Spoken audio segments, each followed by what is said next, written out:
Drivers, start your engines! Gentlemen, start your engines. Remember what I told all my drivers?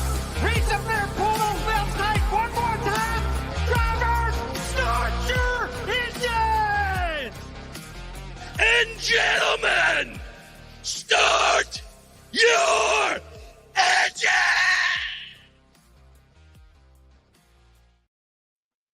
And welcome back to another episode of the Green White Checkered Podcast. I am Andrew, joined with not Austin, Not but Austin. Joe and Zach. Austin, Howdy. Austin will be here supposedly. He's running a little bit late, but yeah, we got some Pocono, Zach's home track here that we're going to be talking about, and then some Indy recap. Yeah, our Survivor pool. I think Zach's just faking the numbers here, and he's still pulling away somehow, even though he's finishing like last. I finished second to last. I didn't finish last.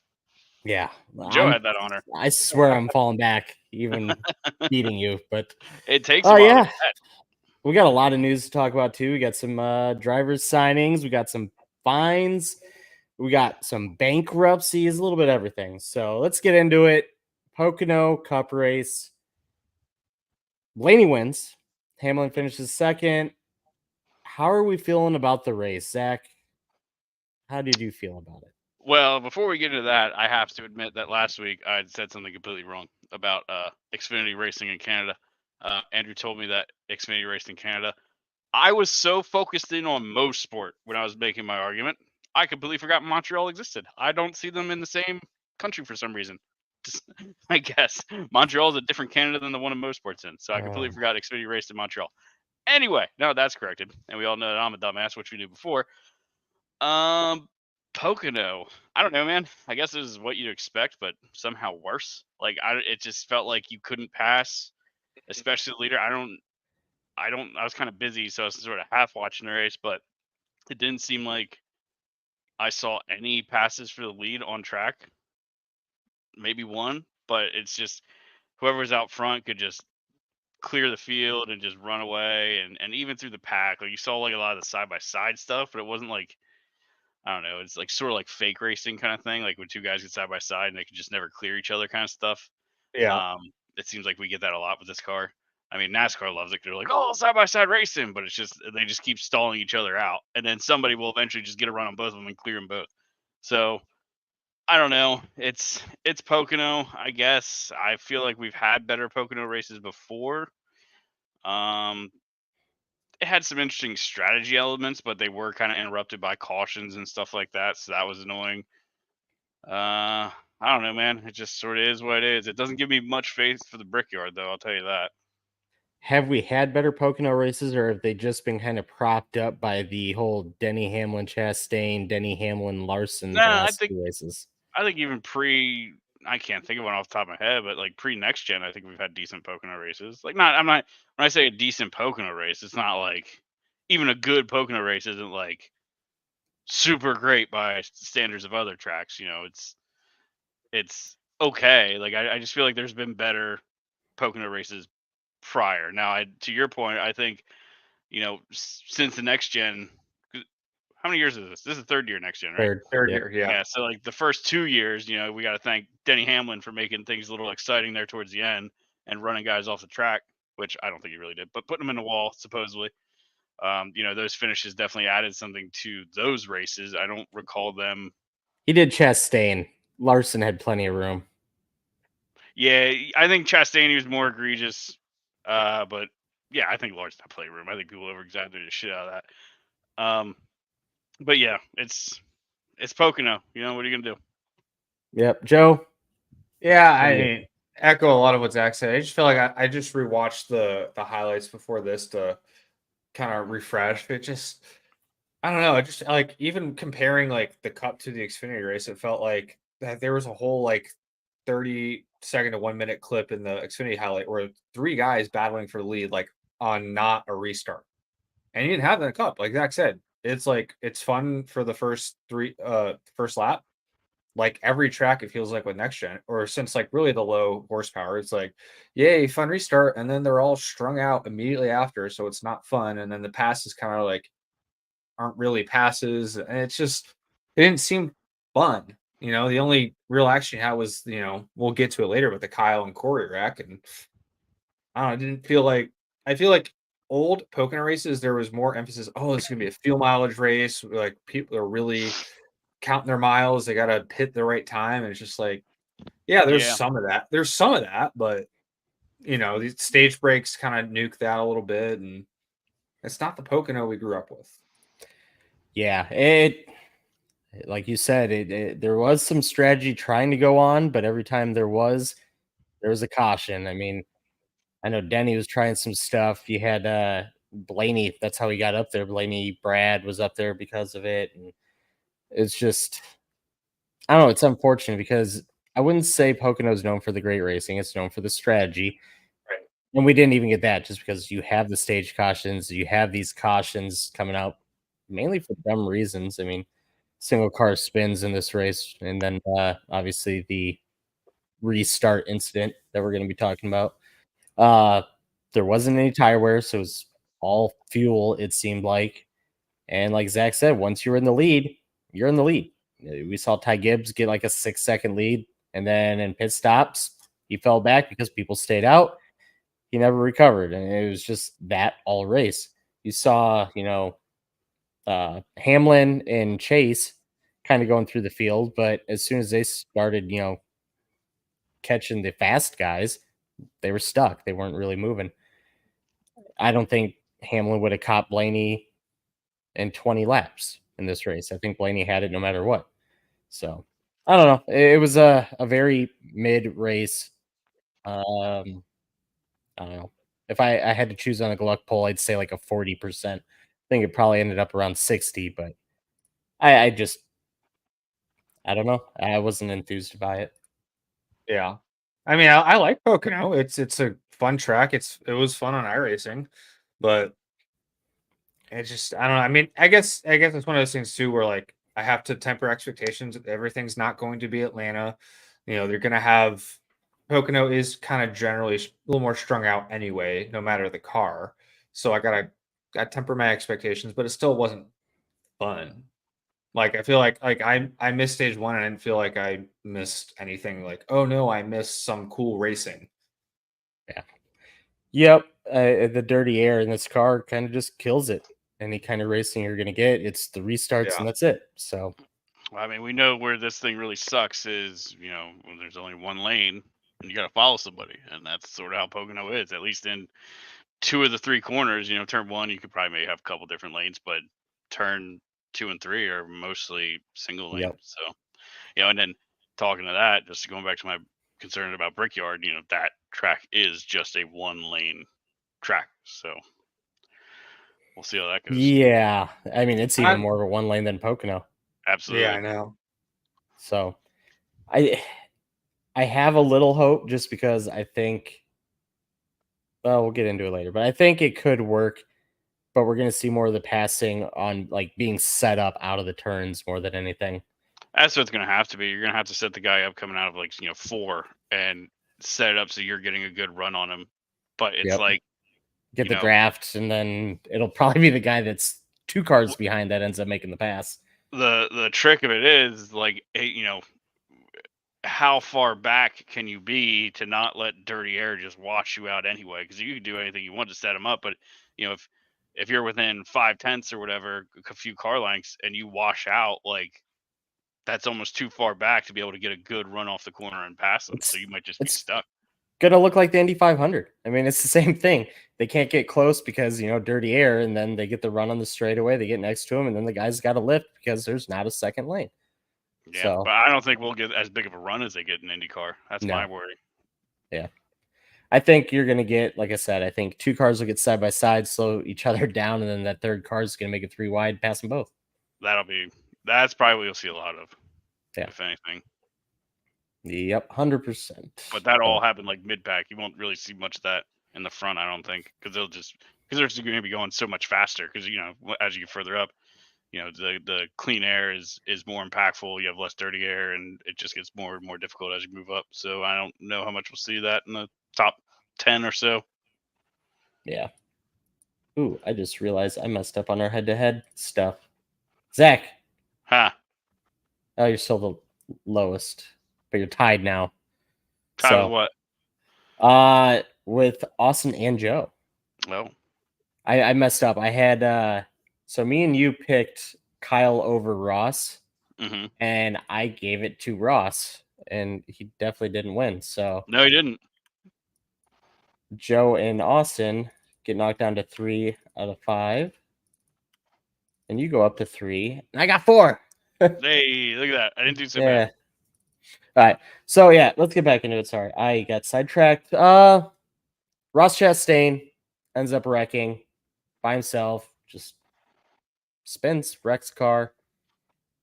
This makes a lot of difference with the playoffs because now you have Bubba closing in. He's what, 20 something behind? Not that far. Yeah, I think Within it's like reach. 27. Yeah, Yeah, 27 points. 27. Yep. So we got 5 races left until the playoffs. Mhm. That's 100% achievable. I mean, it was before, but now it's very achievable.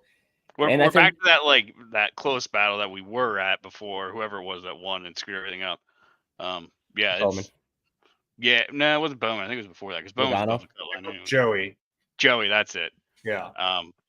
He's the one who screwed up the cut line. But yeah, I think we definitely have at least those two. I don't know if I forget where everybody else is at after Bubba, but I think at least Briscoe 75 behind. yeah, that gets a lot tougher. I think Bubba's the only one within striking distance, so that'll be a fun thing to watch, I guess, as we get closer to the playoffs. Yeah. And then let's see what else we got. We got the Busch LaJoy incident.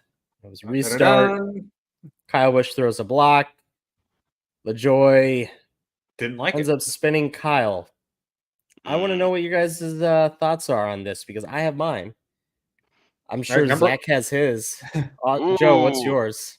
Number Well, I one, might surprise you. number one Kyle Busch fan, Zach, take it away. He just went to you. I did. I went to you. I was Yeah, gonna you wait. did. That's Joe's opinions. A regular Well, podcast. he said number one Kyle Busch fan, so obviously Joe.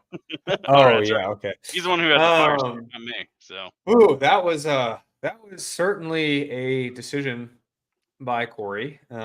Obviously Kyle was right to block him, and you could I heard on the LaJoy was trying to get back on the track. Like, well, yeah, but he didn't have to wreck the whole field for 30th. I'm not surprised they did not penalize him because then you turn into the FIA for penalizing the smallest little touch between cars. I mean, I haven't heard or seen like what Corey said after that. Like, I'm sure he didn't mean to intent wreck Kyle in the whole field like that. So, but yeah, LaJoy, man, he just can't get out of his own way. He feels like he wrecks every week now, and he gets what's his face, Ronnie Childers next year. So, Yep. good boy. make or break season next year. Yep. Zach, what are your thoughts on the incident? Corey LaJoy is the bitch. No, I'm just kidding. I think so. Kyle throws a hard block on LaJoy. LaJoy's mad. I get it. I think LaJoy. I don't think LaJoy was necessarily trying to clean Kyle out. I think he was trying to ship him into turn one a little faster than Kyle wanted to go. I don't think he meant to clean him out. But there was, Kyle bounced off the rev limiter, so maybe that made him lose a little more momentum than LaJoy was expecting. So what was probably meant to be a, sign of displeasure with a bump turned into cleaning him out and setting him in the infield, then back up into the traffic. Did LaJoy have a reason to be mad? I don't know. I guess it was a late block, but you're racing back there in 20th, whatever. That's just what they do. Yeah. So yes and no. I don't know. It's whatever, but I don't think he intentionally meant to wreck him. I do think he meant to hit him though. Yeah, at first I was like, yeah, LaJoy just shipped him and spun him going to one, but I think the broadcast made a really good point to where LaJoy might have just been trying to get in line, and the in-car of Kyle's shows him bouncing off the rev limiter. So maybe Corey thought he was going to be clear, and the timing was just wrong because Kyle stopped going forward, and that caused it. The whole NASCAR coming out and saying they're going to investigate it just kind of blew my mind because this is a racing incident, right? It's not like he right hooked him going into one and like tried to injure Kyle on purpose. It was a racing incident, you know. It sucks that there was multiple cars taken out, but I don't know. You can't be given penalties for this because then you're doing it every week because there's wrecks every week. The weirdest thing I thought about the whole thing was like how Corey was like adamant, like, I'm not going to apologize about it. That's what I thought. That's what makes me think he meant to hit him, right? Because he's like, I don't want anybody end anybody's day, but I'm not going to apologize for it. Like, so that tells me you meant to hit him. you meant to give him a shot. And he was also talking about like, there was the first block and then Kyle blocked me again. So like, no, there was no second block. No. Corey said that in post race a couple times. So it's like, I don't know.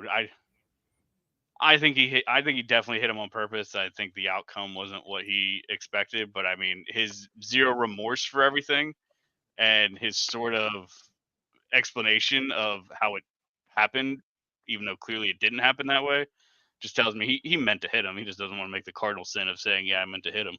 Nobody wants to admit that because we know what happens then.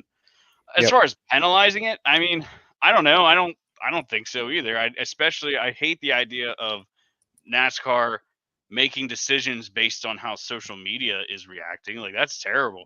Like, even as a Kyle fan, like, if you make a decision that this was a racing incident and that's that, then stick by it. Like, don't because Kyle Busch fans, including myself, are on Twitter bitching about it. That doesn't mean you go and change the rules or change the like.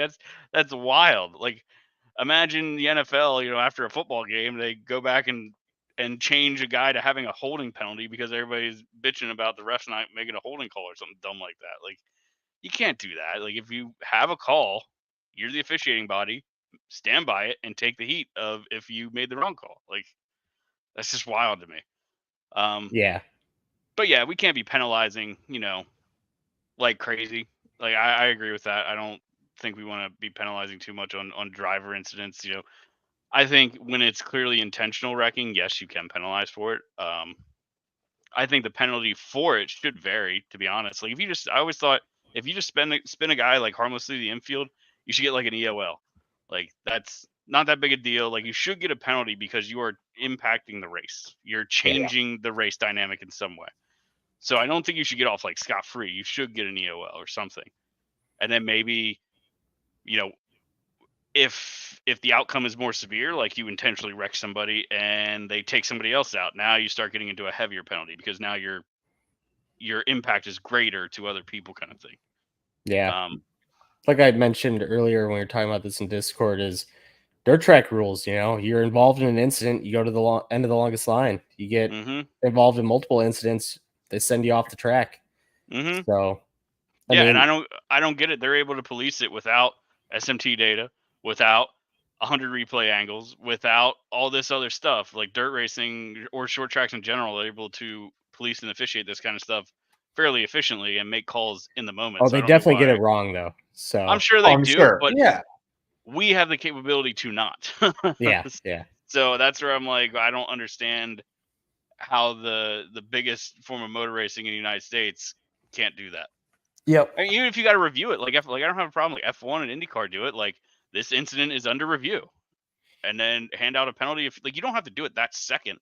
You can have a team of people that are looking at it, and if 10, 15 minutes later they decide, okay, this is penalty worthy, or no, this isn't penalty worthy, then okay.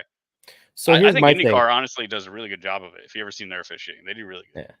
So here's my thing: is I think you could easily do this in NASCAR. Have 2 or 3 people watch a video, literally a video right there and then of the incident, because guess what we have? It's not like F1 where there's an incident, they just throw, a local caution.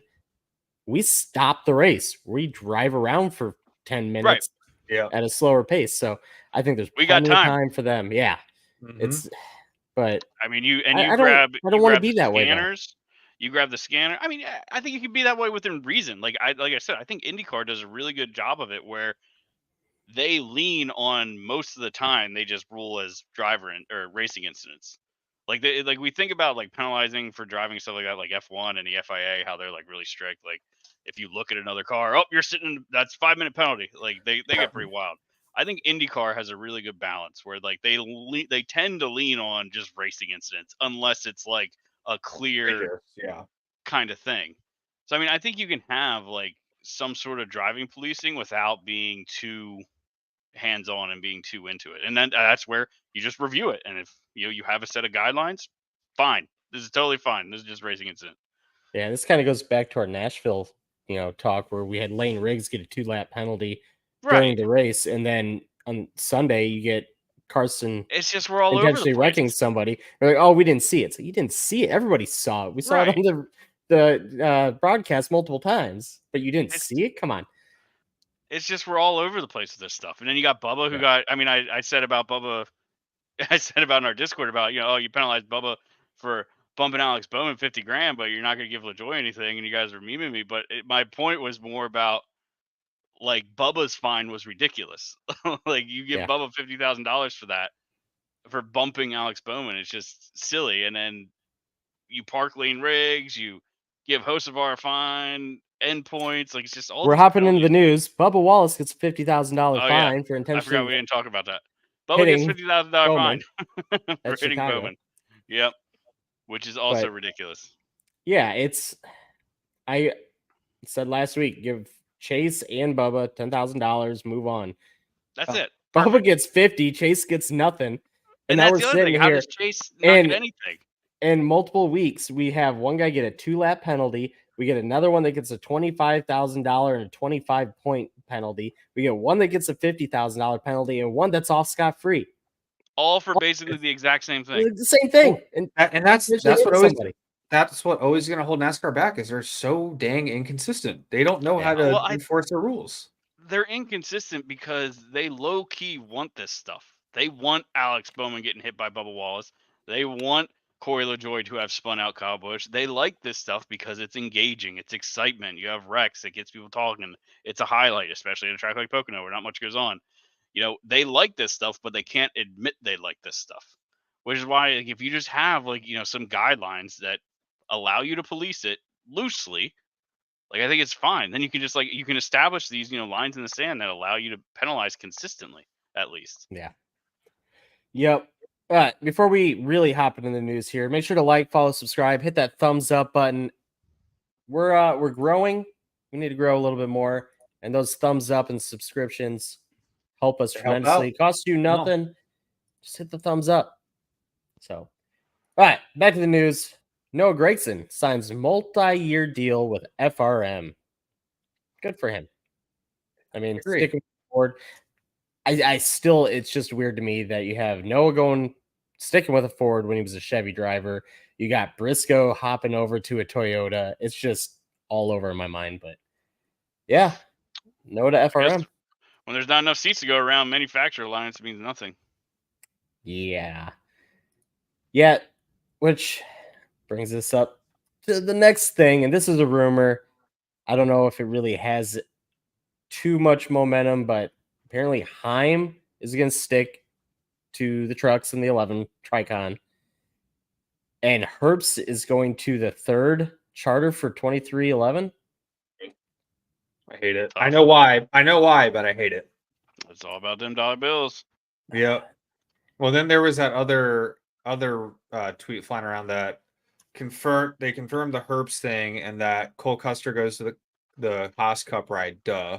That's not a secret. And that Deegan gets the Xfinity Stewart Haas car with Monster. More dollars. Which is, again, not shocking, but hate it. Yeah, I don't know about the Xfinity because we've heard Priest is going to stick. Well, he's going down to Xfinity, supposedly.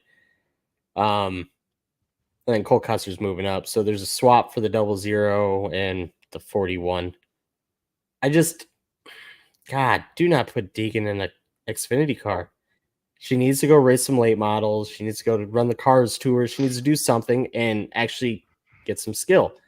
I know the 15 car didn't run good this week, but we've seen her on track. It's not the team. She's pretty awful. She was awful in the truck series and a truck that was decent. She's awful in the Xfinity when she was running. It's not the team. Maybe a little bit. A lot of It's it's a common the driver. denominator. The common denominator. Well, it's like amongst all that. you got to get what the car can get at least, right? Like if you have a 15th place car, you got to get 15th, kind of thing. Yeah. But not just wrecking out constantly. It just seems like that's all she does. Well, yeah, that's the only time we saw her is when she's wrecking out or she's wrecking somebody else or something along those lines. And like everyone's patting her on the back. Oh, she finished 12th at Martinsville. Yeah, because she ran through everybody. Like, look at the car from Martinsville. It had no front end on it. I'm pretty sure the radiator was broke. There's pictures of it, of her standing next to the car. It's fucked. So Right. you're not racing well if you're just running through people. Sorry. But Nope. I don't know. Yeah, so we got that. Charter talks not going well. Still. It's getting down to Nah. it, guys. I don't know if NASCAR is just trying to put the teams to where either accept it or you don't type deals. Or Sounds like that's per what Denny said. It sounds like that's where it's going towards. The impression I get is they're trying to get like your smaller teams to what they want to. It seems like to me they want to separate the teams because right now they got the team alliance and they're all bundled together. They're all in. We're in this together. I think what NASCAR wants to try to do is like get smaller teams to commit to the deal, to whatever the new charter agreement is, and make it sound tasty to them, and you weaken the alliance by taking out smaller teams out of the agreement. But yeah, I don't know, man. I just anything that makes the team stronger, I'm all for. So whatever. I think this is just NASCAR being NASCAR and saying you play in our sandbox kind of thing. Yeah. Denny Hamlin said it costs $18 million to put one car on track a year, and he wants NASCAR to basically pay for that. Yes and no in my mind. Make NASCAR pay half. Yeah, half. You got sponsors. I'd be interested to know how much they're paying. I would too, but you say you got sponsors, but I think what Denny's argument is, because I've heard him talk about this before, is we were just talking about it. Riley Herbst's going to 2311. Why do you think that's happening? Because they need sponsorship money. So if you take that dependency away a little bit, you're better drivers. You can get your Josh Berrys, your Corey Himes. They can find success more easily, and you don't necessarily have all these paid for rides. So I mean, I get what he's saying. NASCAR, if you fund my car, I can still go out and get sponsorship, but as far as who I'm putting in the car, that's now on me. I can decide because I'm not so dependent on somebody who's just bringing a fat check from a premier sponsor. Yeah.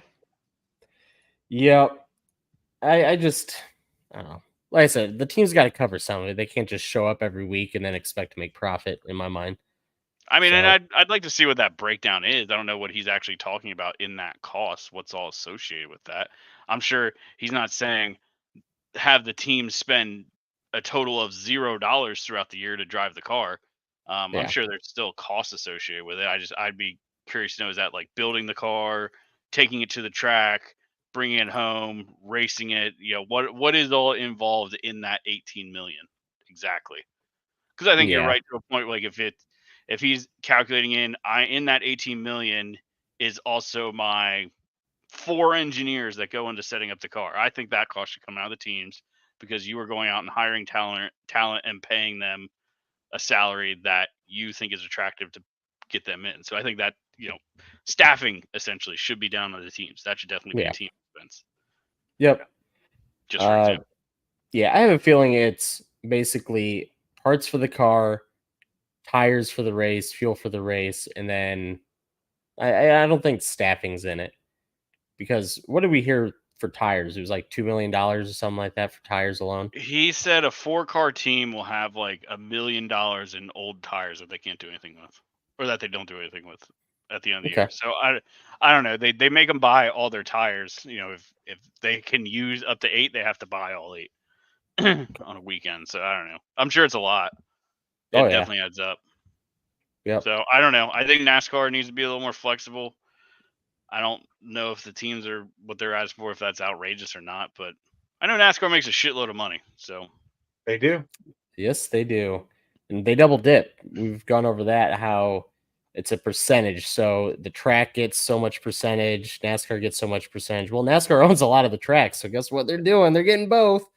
And then you got, SMI just taking the money and pocketing and not putting it back in the tracks. So, yeah, I think the teams need to make something off it because what we're going to talk about next, JD Motorsports has filed for bankruptcy. That's the Xfinity number 4 and number 6. They've laid off their employees. Kind of sucks to see them go. I mean, they've been around since 1983. I did not know that. Wow. Yeah, they've been around for a while, back when it was Sportsman Series. And they have 0 wins. I think they have like 4 top 5s. Jeez. And I think like 3 of them are Ross Chastain. Yeah, they're in the series. They're showing up for the races. They're not running well. It's the cars. But yeah, it sucks to see a team like that that's been around for 40 years just go. I mean, that team's older than I am. So yeah, sucks to see. Yeah, there's the money model across all 3 is Well, I mean, the not money great. model in the bottom 2, well, in Is everything worth. but Cup is different because they don't Right. have the charter system. So I don't know. I don't know really what the charter does. Like, I guess the pots Guarantees are you a bigger. spot. Guarantees you a spot. Are the purses bigger in Cup because of the charters? I think they do get a bigger purse. Yeah, they do get bigger percentage of it. So if you just show up like and you win, cool, but I don't think you would get as much. Yeah, the- I So don't know. that's how I understand it, but Yeah. I don't know. Yeah, I think it's a NASCAR definitely needs percentage. to. They definitely need to work on their costs in a reasonable way. I don't like. I mean, just like looking from like the schedule standpoint, like just having teams go. Like I think Xfinity, don't they go all the way out to Portland Yep. Yeah. and And then back. all the way back? Like Yep. doing stuff like that's stupid to me. and I think to the truck, like Joey has said this, and I hate giving Joey credit, but he said like he would love to run more truck races or Xfinity races, but he, even a 2-time champ, has to bring a check with him. Like he Mhm. can't just go to JD Motorsports like, hey man, I want to hop in with y'all. And they're like, do you got money? No, all right, see ya. To a Yeah. two-time champ, he can't. He has trouble finding a ride. Yeah, but they come in and like expect a good car too. That's true. They're not Yeah. going to hop in bottom tier equipment. I mean, we see it every week that one of these guys from the top series goes down to the lower series, and suddenly that car's competing for a win when it's a 30th place car every week. You see a lot with like the Jordan Anderson equipment and the what was it, SS Greenlight cars, and yeah, so they just get prepared differently. You're running basically their car though. Right. Okay, so that's it for news. You guys got anything else? And we'll go back to Xfinity. Mm, Oh, Daniel Suarez. He's getting married. Yeah, he is. I heard that. Good for him. He's getting Mm. married in Mexico. He's also going to run a race down there on August 4th, I believe. I thought it was Brazil. Is it Brazil? Yeah. I Yeah. was like, I think it's Brazil in my mind, but so yeah, he's gonna run down a series down there, and that's cool. At Interglues, right? However you say that. I think Yeah. I saw it. Interlagos. Interlagos. Excuse me. Duh. Yeah, But, duh. Oh, of course, I knew that. Yeah. Yeah, I mean, congrats to him getting married, and then be cool to see him probably go and compete, maybe. Okay, Xfinity Series, best race of the weekend, easy. Always is. I can't believe how good the cars race. It was nonstop. It felt like just 2-3 wide racing. You had a good 4-car battle for the lead most of the race until it was Jesse Love had a pit stop issue, a penalty, I think. And then it was just, I don't know, Byron, Cusser, who ended up winning. Who the hell was the other guy? There's one other guy. Was it Austin Hill? Just back and forth. It was such a good race. Which compared to the rest of the races this weekend, just it's out of place. I mean, But- Xfinity car is just the ultimate stock car platform. Prove me Yeah. wrong. But with Custer winning this race, this is the first Ford win in the lower series this year. That's nuts. Like, it's so close to the playoffs. That's the first Ford win in the truck or Xfinity series.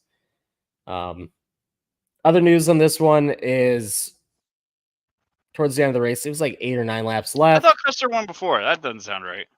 No, this was his first win this year. Really? What am Yeah. I thought the same thing. I went back and looked it up. That's how I know. I could have sworn he won something before, or Nope. Ford did. Whatever.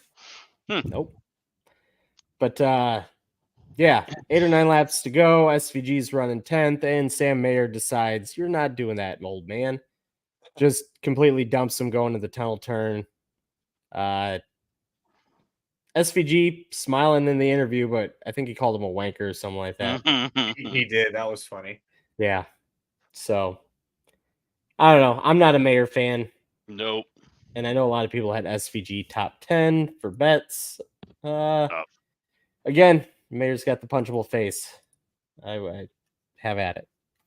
Yeah. Ty Gibbs looking at you. He just reminds me of Trucks. Noah Gregson when Gregson was in Xfinity. Like, I don't mind Gregson as much anymore, but like he's been humbled. But, like, Cocky and just yeah, over but you're not like aggressive that. and You're not that good. yeah, You're not that guy, pal. 100%. Same vibes. Yeah, so I just don't. I don't care for him. Noah, since he's gotten into the cup, I like a lot more. He's settled having down. fun. It seems like Yeah, he's not like he's showing a personality. He's kind of a marketing thing now, but he's Yeah. likable. Whereas he wasn't in the Xfinity. I mean, I guess we gotta remember these Xfinity kids are young, and when you're young, Yeah. you're just a fucking idiot. So, you know, maybe they just need to mature a little bit and sort of realize they don't have to be a douche. Yep. Trucks. Heim destroys the field again. That's it. Heim Nothing time. really to 5 wins this season. He is not the points leader though. Eckes is still leading the points. You see some of them shots from his burnout? They're pretty fucking cool. They're like no, I sun didn't. setting. It's like like the sun setting. It's like a little wet around the area. Like it's kind of like the track's a little wet and there's water. Yeah, they had a rain delay with like 10 laps to go, something like that. It's just like a really cool, like picturesque moment. Huh. Yeah, it was like I remember speaking of the rain. It's like the only rainstorm on Sunday morning was on the East Coast, was right west of Pocono. Yep. And it was just this little dot. And it was right over. I'm telling you, I haven't had rain for weeks. Like I legit haven't mowed since I don't know, mid-June. And the first like decent rain we get is when when cars are on track on Friday. Wasn't it Iowa? It was the same thing. Like I hadn't had rain for weeks, and then all of a sudden, there's this race rain. Kansas was the same way.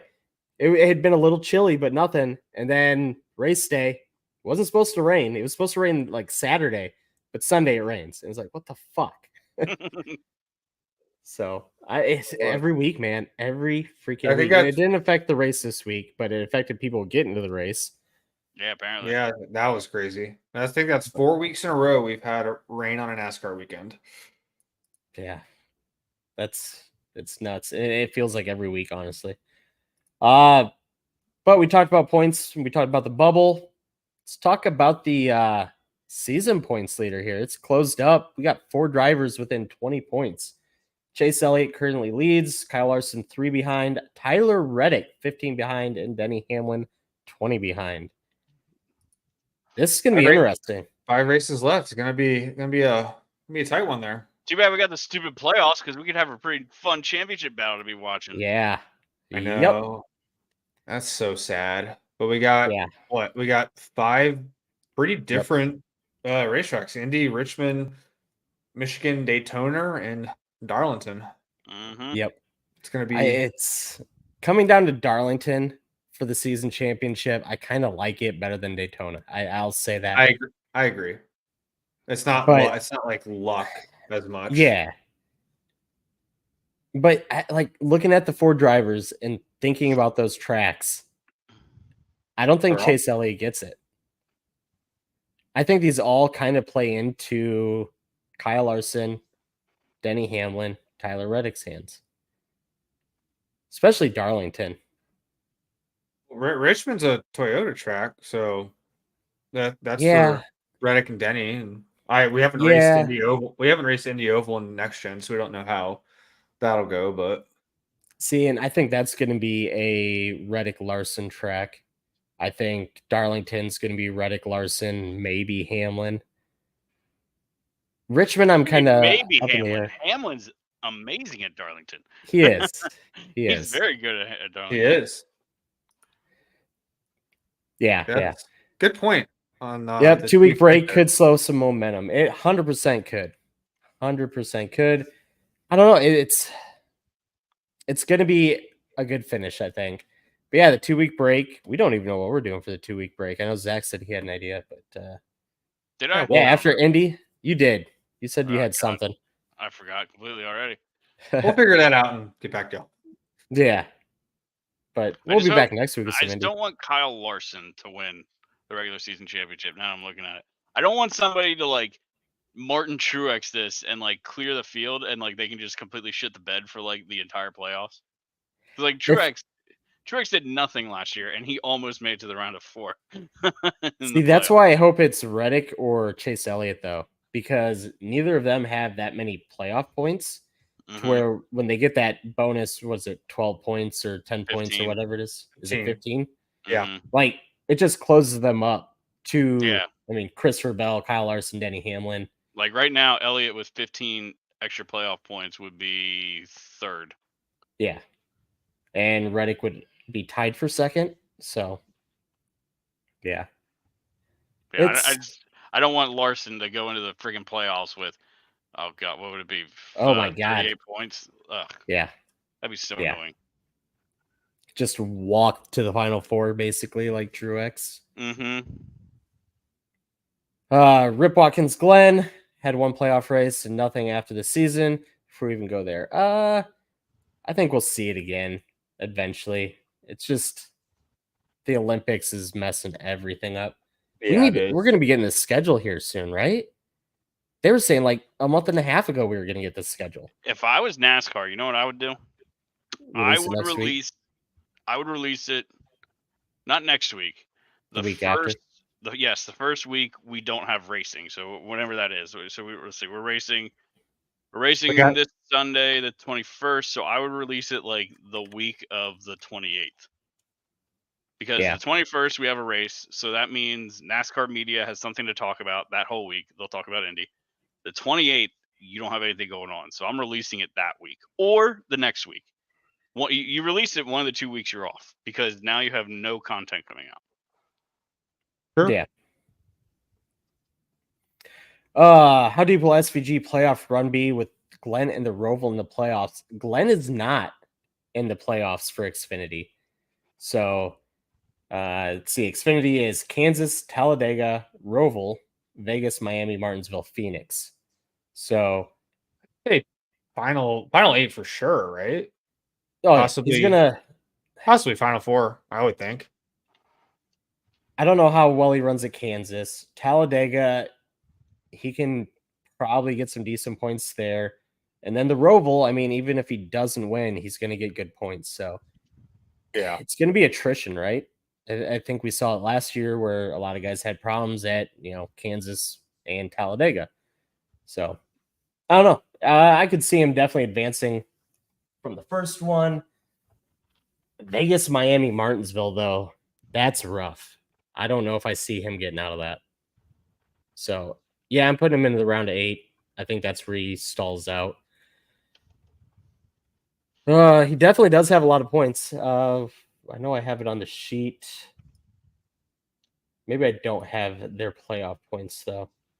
Wait. Oh, it's underneath this. Yeah, I don't have playoff points. It's also crazy to me that he is 13th in points with, 3 wins? It's crazy.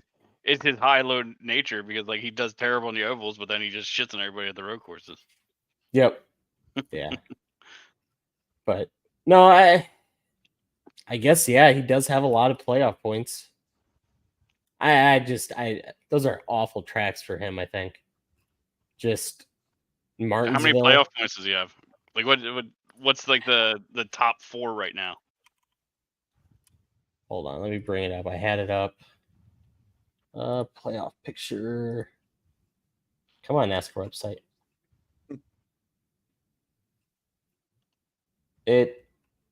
Oh my god. I don't know. Joe, you find it. You're better at finding this. The one I'm looking at is Xfinity. not showing, right? Okay. Playoff points. NASCAR. I had it up earlier. I was I won't need this, and now I need it. I'll get it. Give me a sec. But yeah. Oh, here we go. We got it. He beat me to it. has. It still doesn't show me the points though. It just shows me where he's at. It shows me leading it with 463 points, and then Chandler Smith second with 657. So yeah, I don't have playoff points in front of me. I got playoff points. Okay, so I have Algar's got 16. Chandler Smith has. Oh wait, that's not in order. Okay, SVG has 17. Algar 16. Chandler Smith 15, and then Austin Hill is 13. So it's your top 4 right there with playoff points. Yeah, I don't see him advancing to the final 4. Those other guys are still decently close. He stalls out. Any man's game there. Yep. I mean, he can win it, the Roval. Either way, I think he's going to get really good points. And yeah. Okay. Let's see. Iowa had IndyCar this weekend. Racing was meh, but we had a big wreck at the end of the second race. Thank God for the halo. That's all I'm saying, because 2 of those drivers, there was a 4-car wreck, 2 of them, both would have taken hits to the head. So yeah, aero screen. Yeah, Love safety stuff. Okay, kill count. We're adding Corey LaJoy. Gave him 5, just because of the whole Kyle Busch thing. Racing incident in my mind, but he still turned him. It was definitely still his fault. Yep. And Survivor, Zach. Let's see. How'd we do? Austin won it. Drake won with Denny Hamlin. Thank goodness we told him. So he won with Denny. He got P2. Andrew was second with Byron. He did better than I remember. Who finished 4th. And then I was third with Bubba, who got a P10. And then Joe had Justin Haley who finished 22nd. So. Yep. Yeah. So we're on to this week. Indianapolis. Joseph, who you got? I have Dennis Hamlin. Good pick. Denny wants to win there.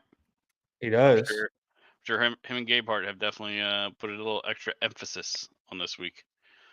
Oh yeah. I'm gonna go with Bowman. Hendrick should be strong there, and he's been running pretty consistent lately. So he has. I mean, he really has. I'm going Todd Gilliland because he was in the tire test with Denny Hamlin and Kyle Busch. So there you go. It's a name. I thought about saving it for Daytona, but we're getting down to it, man. I'm running out of drivers. I think I'm just gonna save like my Austin Dillon for Daytona or something like that. Is what I'm doing. Just some shitty driver because I still got him left. Yeah, what are we down to after this week? 1, 2, 3, 4 races after this week. So yeah. Yeah. And we reset for the playoffs. I still have Christopher Bell. Hell yeah. Double check. Yeah. I got Bell and Reddick, apparently. I swear I used Bell. I went back through and I checked everybody's like the other day, so you should be right. I'm not seeing them, so I'm good. Yeah, I think you're good. I don't see him either. Oh, I'll take it. There you go. Yeah. Okay. And Austin hasn't sent in his pick, so we give him a 0 for the week. Yep, there you go. I don't think it's gonna matter. How many points is he back? 21. 21. Yep. We're resetting at the playoffs, right? With no, that's not how we did it. No? We added the win bonus points last year. That's what we did. Okay. So like for every week you win, you get a bonus point, and then we added that to the score. I'm pretty sure is how we did it. Okay. I can look at the old sheet, but I don't think we reset. Yeah, I don't remember. I thought we went down, but I could be wrong. And then reset all the drivers and start fresh for the final 10 races. I don't think I have the 23 show sheet pinned to this anymore. Oh well, whatever. It's on the last page. Yeah. Well, bets, and this is gonna sound crazy, but I am gonna be on Kyle Busch this week. I think this is a track where Kyle can kind of come out of the slump and get some points. I'm not sure if he's going to get the win. Might dabble with the plus 3,000, but I mean, the top 5 or top 10 for Kyle Busch. Ooh, they do have top 10s up now. They didn't earlier. Where's Kyle? Plus 110. It's a little low, but I think he could get a top 10 easy. Other than that, I don't know. McDowell, I could see running well. Todd Gilliland at plus 500, maybe top 10. But yeah, we'll sit with those. Let's hop into our Indy talk here. Johnny Sauter's going to race the 16 at IRP. Yay. Yay. Josh Berry's got a Caitlin Clark paint scheme. Yeah, saw that. That's different. For Panini. Yeah. I wish I had Caitlin Clark money. Like, if she'd just give me a little bit or something. That'd be pretty sweet. How about some head-to-heads, guys? It's the Ross versus Buescher. I'm going to go Buescher. I'm going Buescher. Joe? I'm going to go Ross. Be different. Okay.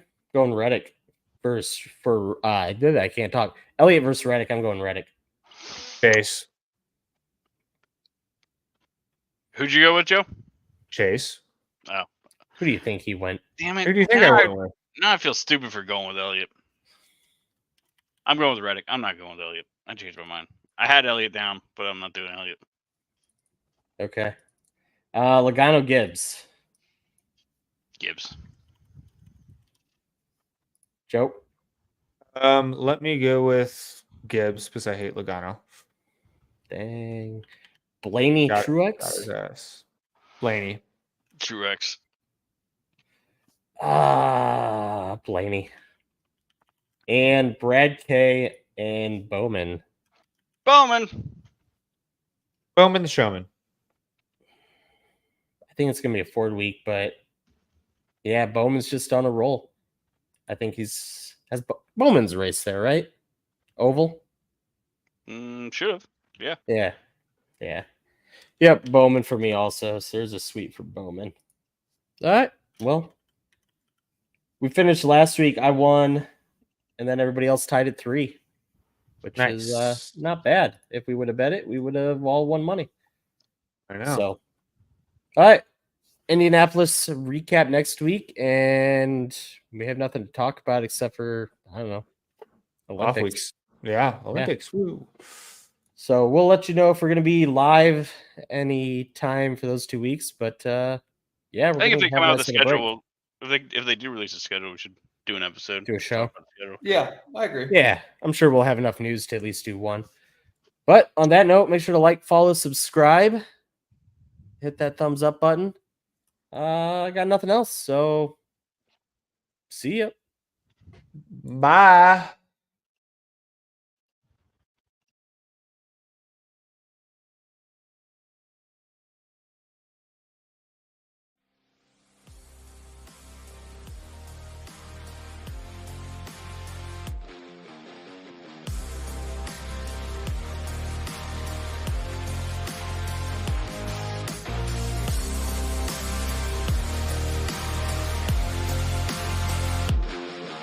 Thank you for listening to this episode of the Green White Checker Podcast. We hope you enjoyed it. For more from the boys and the podcast, be sure to follow us on Twitter at the GWC Pod for the podcast, at Biggles TV for Zach, at ShakenDrake_TTV for Austin, at Picks by Fitz for Andrew, and at J_Sully10 for Joe.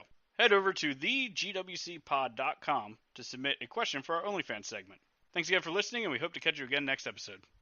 Football season may be over, but for frequency's sake still has you covered for all your sporting needs. Tune in every Sunday when the best professional wrestling podcast around, Cards Subject to Change, gets you caught up on everything inside the ropes. They won't miss a count with weekly analysis and interviews. More into auto racing? We've got a double dose for you on the track. Tune in to Fast Money with Rod Villagomez each week and win some money with the quickest bets in all of sports. Want more insight from Pit Row? Check out the Green, White, and Checkered podcast where they give their insight on everything happening on and off the track. Need your basketball fix? Points in the Paint has you covered with live shows every other week looking at everything in the association. Backed by popular demand, we have the return of The Payoff Pitch, FFSQC's baseball show, covering you on news around the MLB. If you're missing football, don't fret. Mark and Dan still have you covered in the football lounge. Missing Joe Winkle? Probably not, but he's still here talking sports on Educated Ignorance. Football season might be over, but we've still got you covered. For frequency's sake, you know what we mean. For Frequency's Sake is